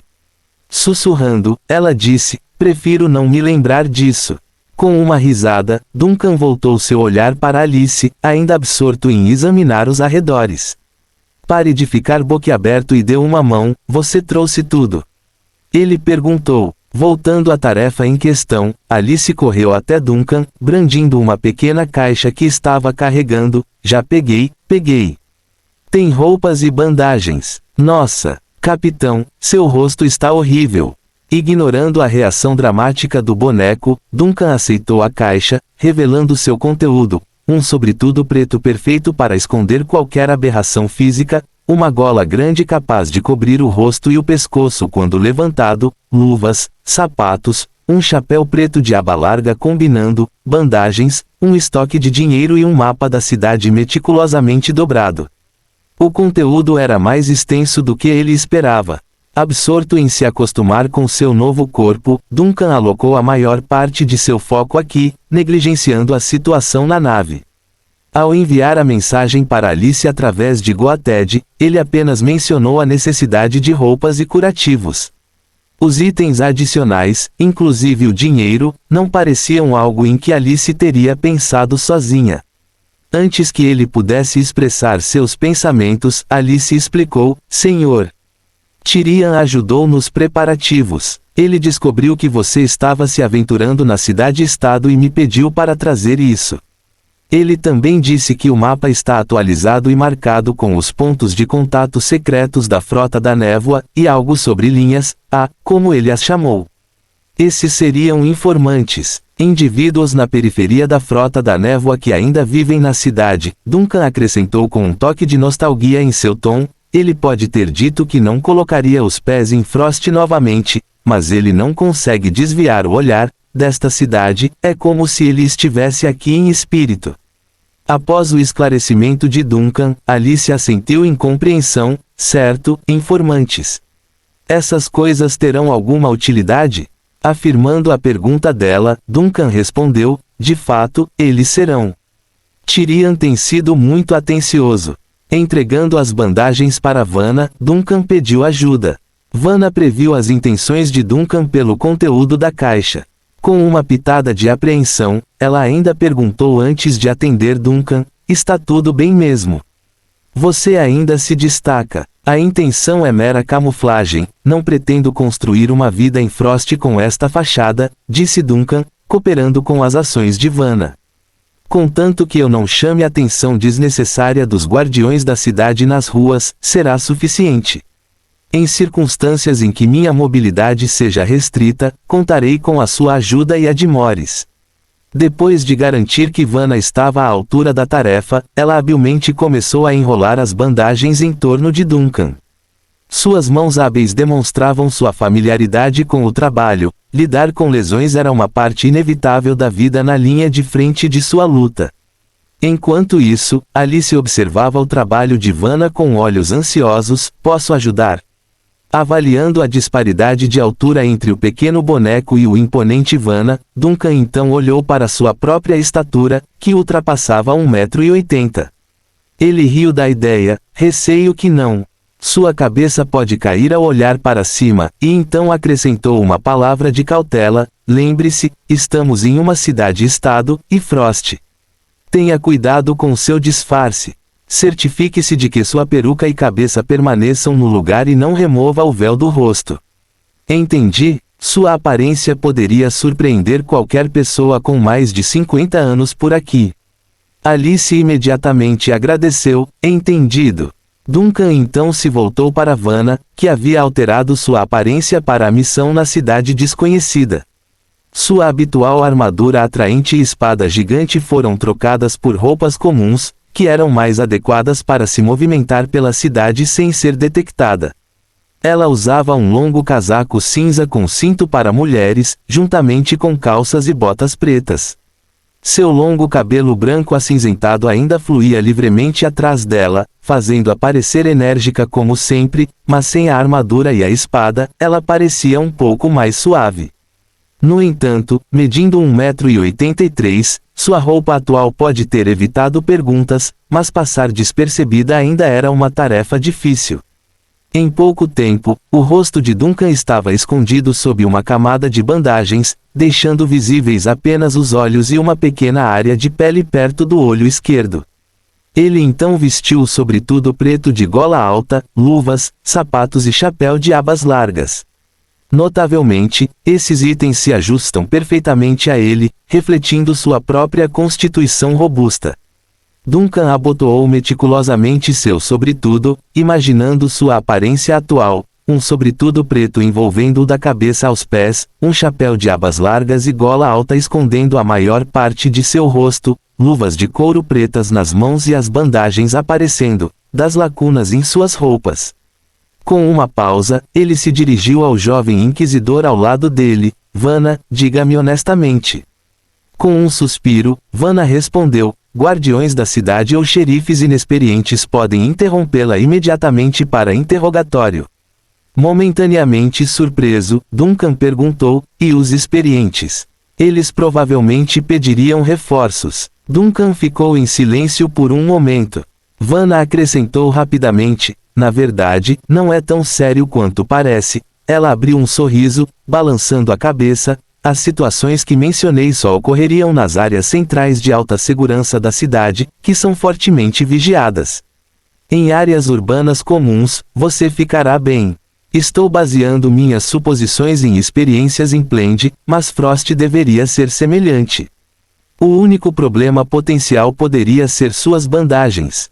No entanto, antes que ela pudesse terminar seu pensamento, Morris interrompeu, as bandagens podem realmente ser benéficas em termos de camuflagem. Eles poderiam ajudar a evitar muita atenção desnecessária. Após esta declaração, Duncan virou-se para ele, buscando uma explicação. Morris elaborou, Frost adora principalmente o deus da morte, portanto, símbolos e costumes relacionados à morte são comuns aqui. Seguidores devotos até adicionaram intencionalmente decorações em forma de bandagens às suas roupas, enquanto o traje diário dos sacerdotes incorpora elementos semelhantes. No máximo, você pode ser confundido com um excêntrico adorador da morte. Vanna, surpresa com esta revelação, admitiu, eu não sabia disso. Só estou familiarizado com as doutrinas e tabus das outras 3 igrejas. Morris riu. Compreender os costumes e práticas únicos de cada cidade e estado requer um estudo aprofundado. Duncan dirigiu seu olhar para o estudioso mais velho. Esse conhecimento vem do seu velho amigo. Seguiu-se um momento de silêncio antes de Morris responder com um suspiro suave, sim, de fato. Scott Brown, um renomado folclorista, passou a vida viajando pelas cidades-estado do centro e do norte, principalmente Frost e Cold Harbor. Muitas vezes ele me enviava cartas detalhando os costumes e práticas únicos encontrados nesses lugares. Fim do capítulo. Capítulo 328 Indo para a Ilha da Adaga. Depois de finalizar os subterfúgios essenciais e orquestrar cuidadosamente os planos estratégicos, Duncan redirecionou sua atenção para o luminoso bairro da cidade, vivo e agitado. Vanna, beneficiando-se de sua vasta experiência, avaliou a situação atual na metrópole. Ela declarou, a cidade está agora sob toque de recolher. Os guardiões realizarão patrulhas, mas o seu número será relativamente limitado em certas áreas periféricas. Mesmo num local urbanizado como Plend, o pessoal de segurança da Cidade Baixa não consegue manter vigilância em todos os cantos e recantos. O protocolo geral de alerta para as periferias da cidade envolve garantir que uma equipe de resposta possa chegar ao local dentro de 20 minutos em caso de violação grave do controle e que as vítimas não se espalhem para as ruas vizinhas. Em relação ao incidente do Sigu, o navio explodiu nas águas próximas à cidade-estado, não deixando sobreviventes a bordo. Este evento não pode ser ocultado. As autoridades de Frost deveriam estar preocupadas com isso enquanto falamos, mas é provável que não tirem quaisquer conclusões em breve. Morris entrou na conversa do seu canto. Devíamos emitir-lhes um aviso. É justo, sou versado em diversos modos de reportagem que invariavelmente perturbam os departamentos locais, respondeu Duncan com indiferença. Mas, além de emitir um alerta, deveríamos realizar a nossa própria investigação. Há algo estranho neste evento. Isso me lembra o cenário em Plende e as atividades daqueles cultistas. Eles provavelmente estão longe de ser insignificantes. Com isso, ele pegou o mapa que Tyrion havia preparado meticulosamente. Este mapa era extraordinariamente detalhado, cheio de marcações únicas. Claramente não foi algo disponibilizado pelos habitantes normais da cidade-estado. Era evidente que a rede de informantes de Tyrion nesta cidade-estado fez contribuições substanciais para a criação do mapa. Duncan rapidamente identificou dois locais notáveis, a Fireplace Street, na fronteira com o centro da cidade, e a zona do cemitério, mais próxima do coração do centro da cidade. Seu olhar se concentrou no único quarteirão designado como o bairro do cemitério. Ele estudou toda a área dividida em 9 seções, cada uma numerada e denotando um cemitério. Eles foram distribuídos quase simetricamente ao redor do distrito religioso da cidade central, criando um padrão circular sutil. Não refletia o projeto de planejamento urbano usual. Poderia isso ter sido uma necessidade para os seguidores do Deus da Morte, Bartok? Primeiro faremos uma parada na Fireplace Street para conhecer seu velho amigo. Duncan olhou para Morris. Depois disso, assim que o toque de recolher for suspenso, você e Vanna deverão encontrar acomodação na cidade. Alice e eu iremos para o cemitério número 3. Cemitério? Morris perguntou reflexivamente. O plano não era dar às autoridades da cidade um aviso sutil. Não podemos exatamente entrar na prefeitura ou na catedral para fazer uma reportagem, podemos. Duncan ofereceu um sorriso conhecedor. Um único canal para transmitir a mensagem é suficiente, e por acaso conheço um canal desse tipo localizado no cemitério número 3. Incapaz de resistir a comentar, Vanna interveio. Transmitir a mensagem é uma coisa, mas garantir que captamos atenção suficiente é igualmente crítico. Virando a cabeça, Duncan exibiu um sorriso autoconfiante. Não se preocupe, eles serão todos ouvidos. Debaixo do céu noturno calmo e sem lua, uma pomba branca solitária levantou o voo da costa, voando noite adentro em direção às luzes distantes da cidade. Enquanto isso, a bordo do Vanishit, aninhado nas profundezas geladas do oceano, a porta da cabine do capitão finalmente se abriu e saiu o corpo principal de Duncan. Sob o céu noturno nítido, ele esticou os braços, as pernas e os ombros, saboreando a sensação única de sua consciência controlando vários corpos de forma autônoma. À medida que a sensação de atraso diminuía gradualmente, ele exalou suavemente. Ele tinha acabado de tirar um momento para se ajustar à sua nova forma física em Frost. Comparado com a falta de jeito inicial quando ele tentou, multitarefa, pela primeira vez no Plende, o processo de assimilação de um corpo adicional desta vez foi consideravelmente mais rápido e suave. Em um curto espaço de tempo, ele conseguiu orquestrar os assuntos dos desaparecidos enquanto, ao mesmo tempo, mantinha suas atividades físicas em Frost. Reunindo-se um pouco, ele perguntou mentalmente, onde está Tyrion? Goated respondeu prontamente, ele está perto da popa do convés. Você precisa que eu o convoque? Não há necessidade, estou indo para lá. Duncan rejeitou a oferta, balançando a cabeça, e então ordenou casualmente, mude o curso para a Ilha da Adaga, a toda velocidade. Entendido, capitão. Os rangidos de cordas e mastros esticados encheram o ar enquanto o navio colossal alterava seu curso, perturbando o silêncio da noite ao criar ondas. Assustado com o barulho repentino, Tyrion, que estava parado no convés de popa, olhando pensativamente para longe, ergueu os olhos surpreso. Ele viu o volante preto na plataforma elevada girando lentamente sob a luz fraca da criação do mundo, como se fosse manipulado por uma entidade invisível. Apesar de não ser a primeira vez que ele testemunhou tal evento desde seu retorno a bordo, ele não conseguiu reprimir uma careta. Muitas facetas dos desaparecidos eram de fato como ele se lembrava, mas a nave lembrava-lhe continuamente, através de várias nuances sutis, que havia se transformado em uma nave assombrada batizada pelo subespaço. Enquanto Tyrion estava absorto em seus pensamentos, ele ouviu passos firmes e fortes se aproximando. Ele olhou na direção do som e viu a figura de seu pai se materializando no convés sob o céu noturno. Assustado com o movimento repentino, Duncan notou o olhar de Tyrion fixado no volante e brincou com um meio sorriso: Goated é quem está navegando. Estou ciente, já testemunhei isso 2 vezes. Tyrion recuperou a compostura, sua expressão retornando ao seu comportamento habitual. Ainda é um pouco perturbador. Embora o Sea Mist exibisse algumas características vivas, a vivacidade do seu navio é significativamente mais intensa. Ele oferece conveniências inesperadas, comentou Duncan casualmente. Depois de observar a posição de navegação do navio, Tyrion tentou evitar responder, mas não pôde deixar de perguntar: o desaparecido está acelerando e mudando de rumo. O que você pretende fazer? Vim aqui para informá-lo, estamos traçando o curso para a Ilha da Adaga. Ilha da Adaga? Tyrion ficou surpreso e imediatamente percebeu: ocorreu algum incidente aí. Um navio militar Frost afundou devido à autoimplosão em sua rota de volta à ilha principal. Fez uma breve parada na Ilha da Adaga e, quando retornou, já havia se transformado em um recipiente de contaminação. Duncan não conteve a informação.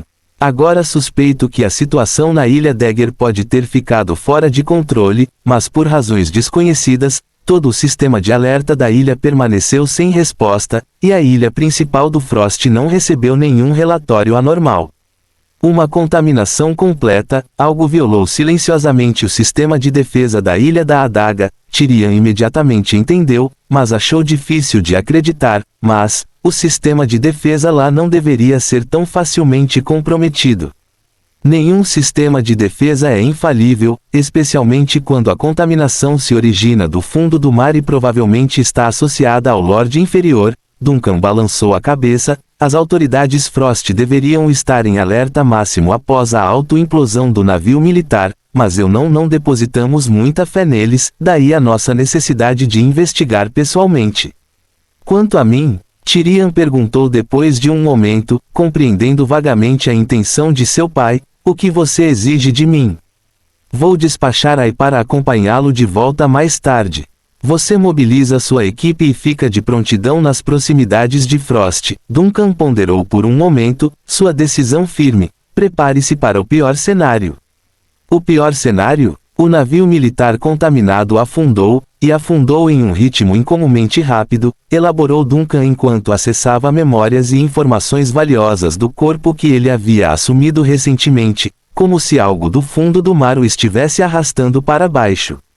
A expressão de Tyrion gradualmente se transformou, e uma camada de solenidade surgiu em seu olho. Você quer dizer? Desde que a rebelião Frostbite terminou, meio século se passou. Vamos supor que a entidade, perturbada pelo Projeto Abismo, nunca tenha estado realmente adormecida durante este meio século, mas esteve ativa, até mesmo acumulando poder conscientemente. O olhar de Duncan viajou para longe, sua voz calma, mas aparentemente pressagiando uma tempestade. Tyrion, quantos navios afundaram no mar perto de Frost neste meio século, e o que pode estar escondido sob aquela cidade-estado agora? Debaixo do céu noturno tranquilo e frio, o pirata estremeceu de repente. Reticências. Uma pomba branca voou para a cidade, e nas profundezas das ruas frias e desertas durante o toque de recolher, uma fraca luz verde passou. Uma patrulha de guardas acabara de desocupar a área e os cidadãos da cidade-estado não ousariam aventurar-se a sair a uma hora tão terrível. Ninguém percebeu a iluminação abrupta nas sombras do beco, nem os estranhos saindo da escuridão. Uma casa antiga ficava na esquina da Fireplace Street, com paredes externas cinza, telhado inclinado de cor escura, porta preta e lampião a gás com decoração artística em ferro na parede externa. esse projeto representava a arquitetura típica de uma cidade-estado do norte. Também parecia ter sido ocupado recentemente. Morris avançou 2 passos, utilizando a luz do lampião a gás para confirmar o número da placa ao lado da entrada principal. Esta era de facto a habitação mencionada por Scott Brown na sua carta. Vou acompanhar Morris para inspecionar a situação. Duncan, vestido com um sobretudo preto e um chapéu de abas largas, virou-se para Vanna e Alice ao lado dele, sua voz baixa e abafada emanando de debaixo das bandagens grossas. Vocês dois permaneça por perto, apenas certifique-se de não alertar os guardiões patrulhando. Investigar o interior de uma casa não exigia um grande número de pessoas e, se Scott Brown estivesse realmente lá dentro e em estado transmissível, ter muitas pessoas poderia provocar complicações imprevistas. Afinal, a intenção de Duncan para hoje não era uma matança, ele estava aqui para coletar informações. Fim do capítulo. Capítulo 329. O aluno. Envoltas na escuridão, Alice e Vanna procuraram refúgio em um canto obscuro de um beco. Lá, eles permaneceriam escondidos, esperando ansiosamente pelas diretrizes que logo viriam. Enquanto esperavam, seus olhos monitoraram atentamente a vizinhança do edifício iminente diante deles. Ao mesmo tempo, Duncan e Morris, atuando como equipe avançada, moveram-se com cautela em direção à porta preta da estrutura. O grupo foi banhado pelo silêncio, algo natural visto que a madrugada ainda não havia dado lugar à luz do dia. Neste reino, o manto escuro da noite não era um momento para a pessoa comum se mexer. Assim que o crepúsculo chegava, as pessoas normais recuavam para suas residências, sucumbindo ao fascínio do sono e à promessa de um novo dia ao amanhecer. No entanto, surgiu a questão de saber se os chamados clones, que regressavam da sua viagem em alto mar, seguiriam os mesmos ritmos cotidianos dos seus homólogos normais. Duncan, examinando a estrutura com os olhos, avistou um botão inconfundível aninhado no canto do batente da porta. Ao pressioná-lo 2 vezes, o eco estridente de uma campainha elétrica emanou de dentro do prédio. Tendo como pano de fundo a tranquilidade da noite, o toque áspero do sino cortou o silêncio como uma lâmina. Talvez devêssemos ter reconsiderado fazer uma visita durante o toque de recolher, comentou Morris, com um toque de incerteza em suas palavras. Ele esfregou a testa, irritado. Se despertarmos os vizinhos, isso poderá incitar suspeitas. Seu amigo pode não estar em condições de aguentar muito mais tempo, é melhor agir mais cedo, Duncan rebateu friamente. E quanto a levantar as sobrancelhas entre os funcionários da Igreja da Morte ou alarmar as autoridades da cidade-estado, bem, tudo isso faz parte da vida dos apátridas. Já é hora de você se acostumar com isso. Morris abriu a boca, aparentemente querendo responder, mas nenhuma palavra saiu. Enquanto hesitava, Duncan mais uma vez apertou a campainha 2 vezes. A persistência deles foi recompensada pelo som apressado de passos arrastando os pés dentro do prédio, acompanhado pelo estrondo revelador de algo sendo derrubado. Momentos depois, as luzes da sala se acenderam, lançando um brilho suave e acolhedor na rua através de uma janela próxima. A porta se abriu apenas o suficiente para revelar um olhar cauteloso examinando a cena lá fora.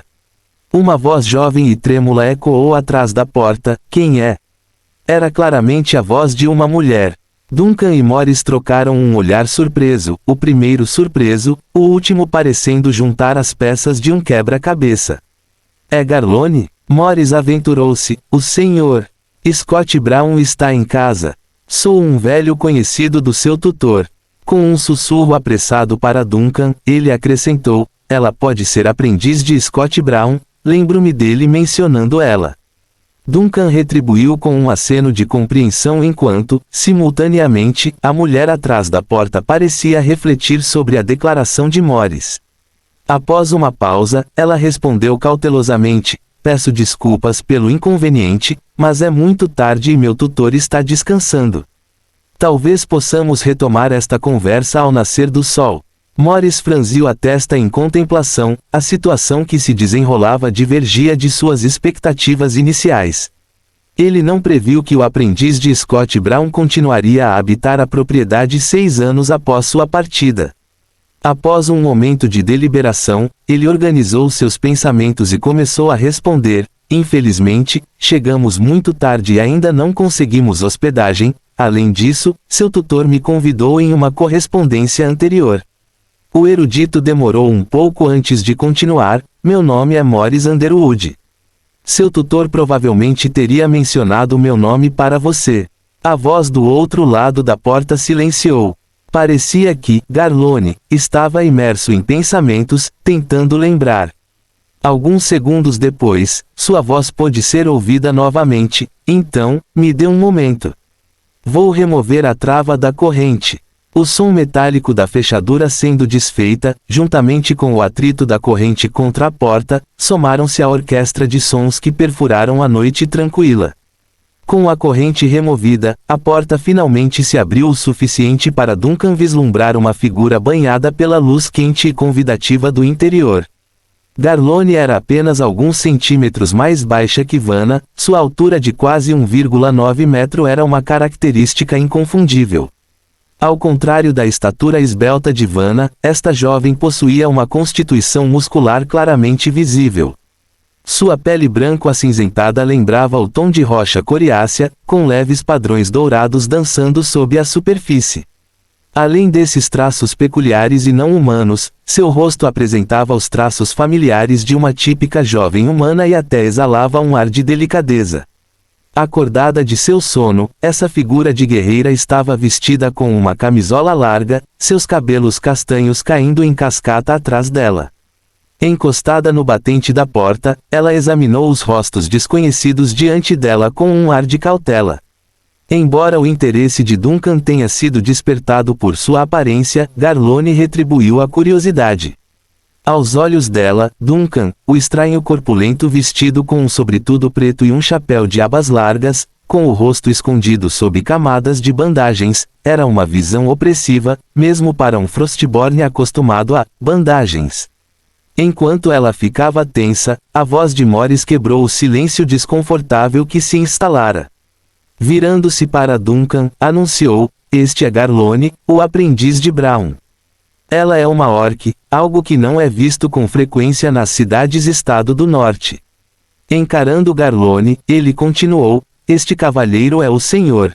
Duncan, ele é. Duncan, interrompeu o homem em questão: sou um aventureiro e amigo do senhor. Morris, meu interesse no trabalho do senhor Scott Brown me trouxe nesta visita. Espero que não tenhamos causado nenhum inconveniente. Meu tutor está descansando e não tenho certeza de quando ele vai acordar. No entanto, ele mencionou que o senhor Morris poderia nos fazer uma visita, respondeu Garlone. Em contraste com sua aparência formidável, sua voz era suave, hesitante e um tanto medrosa, quase desprovida de autoconfiança. Enquanto falava, ela evitou contato visual com Duncan e Morris, murmurando para si mesma enquanto abria espaço para eles entrarem: você pode entrar primeiro. Está frio lá fora. Ao entrarem, Garlone fechou a porta, sua ação significando a retomada do silêncio na rua. A sala de estar era bastante modesta, com a mobília mostrando sinais de 1 ou 2 décadas de uso. De um lado, a cozinha e a área de jantar conectavam-se perfeitamente à sala principal, enquanto uma escada que levava ao andar superior adornava o outro. Abaixo da escada, uma porta estreita sugeria a possibilidade de um porão ou adega. A sala, iluminada pela lâmpada elétrica, não abrigava sombras suspeitas ou cantos escondidos. Cada canto visível parecia convidativo e normal. Nem Duncan nem Morris demonstraram interesse excessivo pelo ambiente. Sob a orientação de Garlone, encontraram um lugar para sentar na sala. Posteriormente, a alta mulher orc retirou-se para a cozinha e ocupou-se preparando chá e lanches. Você gostaria de algumas panquecas doces e salsichas? Isso é tudo que tenho no momento. A voz de desculpas de Garlone ecoou na cozinha. Só é necessário um copo de água quente, não há necessidade de se preocupar, respondeu Morris, acenado com desdém. Ele se virou para Garlone quando ela saiu da cozinha, perguntando casualmente: Você morou aqui esse tempo todo? Sim, estive aqui o tempo todo, ela respondeu com um aceno de cabeça. Meu tutor esteve ausente por um período e ele me confiou suas chaves para cuidar do lugar. Mudei-me do meu apartamento alugado e moro aqui desde então. Quando ele voltou recentemente, fiquei para cuidar dele. Ausente por um período? Morris repetiu, franzindo a testa. Quando foi isso? Cerca de 5 ou 6 anos atrás, eu acho, respondeu Garlone incerta, sua expressão sugerindo constrangimento. Não sou muito boa em controlar o tempo. Meu tutor sempre aponta isso. Morris e Duncan trocaram um olhar cúmplice. Quando o Sr. Brown voltou, Duncan sondou com indiferença. Cerca de um mês atrás, respondeu Garlone, seu tom sugerindo que ela percebeu a pergunta como um bate-papo casual. Ele voltou de repente, dizendo que estava cansado de suas viagens e precisava descansar um pouco. Ah, sim, ele mencionou depois de seu retorno que ele queria convidar o Sr. Morris para uma visita. Quando recebi a carta dele, fiquei bastante surpreso, continuou Morris, fazia anos que não tinha notícias dele. A última comunicação que recebi dele mencionava uma viagem por mar. Ah, sim, ele embarcaria em um pequeno navio a vapor conhecido como Obsidian. Ao relembrar, Morris observou calmamente as reações de Garlone. No entanto, ao ouvir o nome, Obsidian, Garlone simplesmente balançou a cabeça após um momento de lembrança. Não estou ciente disso. Ele não forneceu muitos detalhes quando partiu. Seu tom e comportamento não revelavam nenhuma inconsistência. No entanto, sua resposta parecia errada. Ela não sabia em qual navio seu tutor havia embarcado. Numa relação normal professor-aluno, tal descuido poderia ser negligenciado. Mas a relação de Garlone com o folclorista era evidentemente muito mais profunda. Scott Brown confiava nela o suficiente para deixar as chaves de sua casa com ela, e ela morava lá há 6 anos, aceitando prontamente a responsabilidade de cuidar dele após seu retorno. Dada a sua relação estreita e de confiança, era improvável que Brown não tivesse informado Garlone dos seus planos quando partiu. Com ar de serenidade e indiferença, Garlone encarou seus convidados, seu comportamento sugerindo que tudo o que acontecia era perfeitamente natural. Fim do capítulo. Capítulo 330 Legado. Ao longo de seu diálogo aparentemente descontraído, Morris exerceu com maestria suas habilidades linguísticas para abordar sutilmente uma série de questões com Garlone. Através dessa troca diplomática, ele e Duncan determinaram gradualmente o estranho estado cognitivo de Garlone, a aprendiz. Todos os vestígios de memória relacionados ao naufrágio que Scott Brown experimentara 6 anos antes foram completamente apagados da mente de Garlone. Este apagamento não se limitou às próprias memórias, mas estendeu-se a todo o quadro cognitivo construído em torno desses acontecimentos. A morte, com os seus impactos de longo alcance, desencadeia um efeito cascata nos círculos sociais dos falecidos. A gestão subsequente das consequências, os períodos de reflexão introspectiva, a turbulência emocional, bem como as alterações subtis dentro de casa ao longo de 6 anos, nada disto pode ser resolvido através de uma mera limpeza e substituição da memória. Incrivelmente, dentro do esquema mental de Garlone, o evento de Scott Brown morrer num naufrágio há 6 anos nunca tinha acontecido. Além disso, as reações emocionais, sociais e comportamentais resultantes que normalmente teriam sido desencadeadas por tal incidente também estavam ausentes.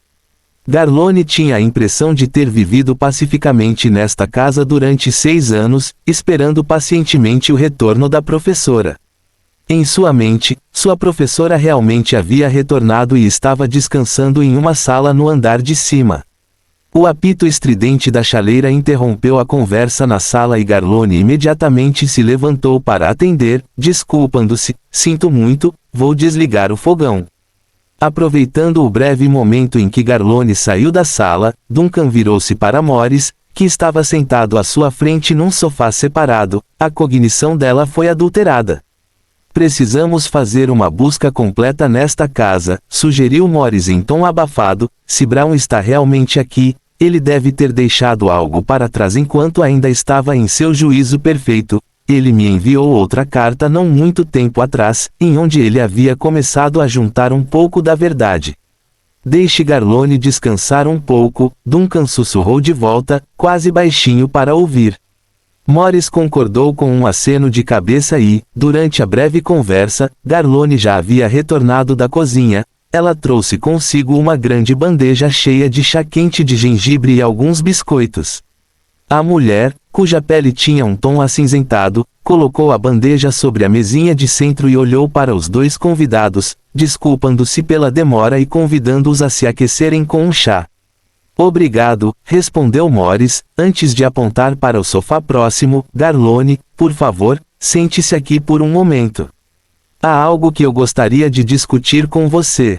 Ah, tudo bem, senhor.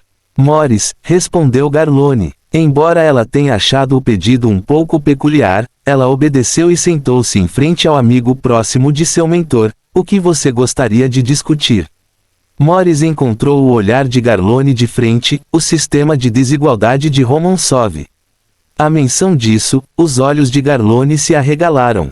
Uma onda gigantesca de conhecimento, memórias e enigmas lógicos surgiu em sua mente, dominando-a. Antes que ela tivesse a chance de processar o ataque de informações, ela foi dominada por uma forte onda de fadiga, provavelmente a resposta protetora de seu corpo à sobrecarga cognitiva. Ela sucumbiu à sonolência, caindo em um sono sereno, seus roncos constantes e sua postura de dormir pacífica. Duncan observou tudo isso sem trair qualquer emoção, parando por alguns segundos antes de perguntar: quanto tempo ela vai dormir? Isso depende do quociente de inteligência dela. Reid ficou fora por 12 horas e Garlone pode demorar um pouco mais. Morris encolheu os ombros. Os folcloristas geralmente não são muito adeptos de matemática. Duncan ficou momentaneamente sem palavras e, após uma pausa, gaguejou: por que você usou esse método com sua própria filha? A expressão de Morris era complexa. Reid estava convencida de que havia me superado em suas habilidades hipnóticas. Como pai, às vezes não consigo deixar de sentir uma estranha vontade de provar que ela está errada. Sentindo que a conversa não precisava continuar, Duncan olhou para as escadas que levavam ao segundo andar depois de uma pausa pensativa. Agora podemos realizar uma investigação detalhada. Se o relato de Garlone for verdadeiro, a professora dela deveria estar no quarto de cima neste momento. Eles subiram a escada velha e barulhenta, a luz elétrica iluminando o corredor do segundo andar, enquanto Morris e Duncan saíam em busca do folclorista que aparentemente havia voltado dos mortos. O segundo andar era simples, com um único corredor conectando todos os quartos. A maioria das portas estava destrancada e eles puderam avaliar rapidamente a situação na maioria dos quartos. Eles finalmente pararam em frente à última porta do lado esquerdo do corredor, a única área trancada em todo o segundo andar. Morris deu um passo à frente para experimentar a maçaneta da porta, franzindo levemente a testa. Está trancada, por dentro. Trancado por dentro? Duncan sentiu uma pontada de desconforto, então se lembrou de algo. Garlone mencionou anteriormente que ela leva comida para a sala do professor diariamente. Isso é impossível, esta porta não é aberta há vários dias, talvez até uma semana ou mais. Morris interrompeu, seu olhar estudando meticulosamente a porta à sua frente, um leve brilho em seus olhos. Não há sinal de dano na fechadura.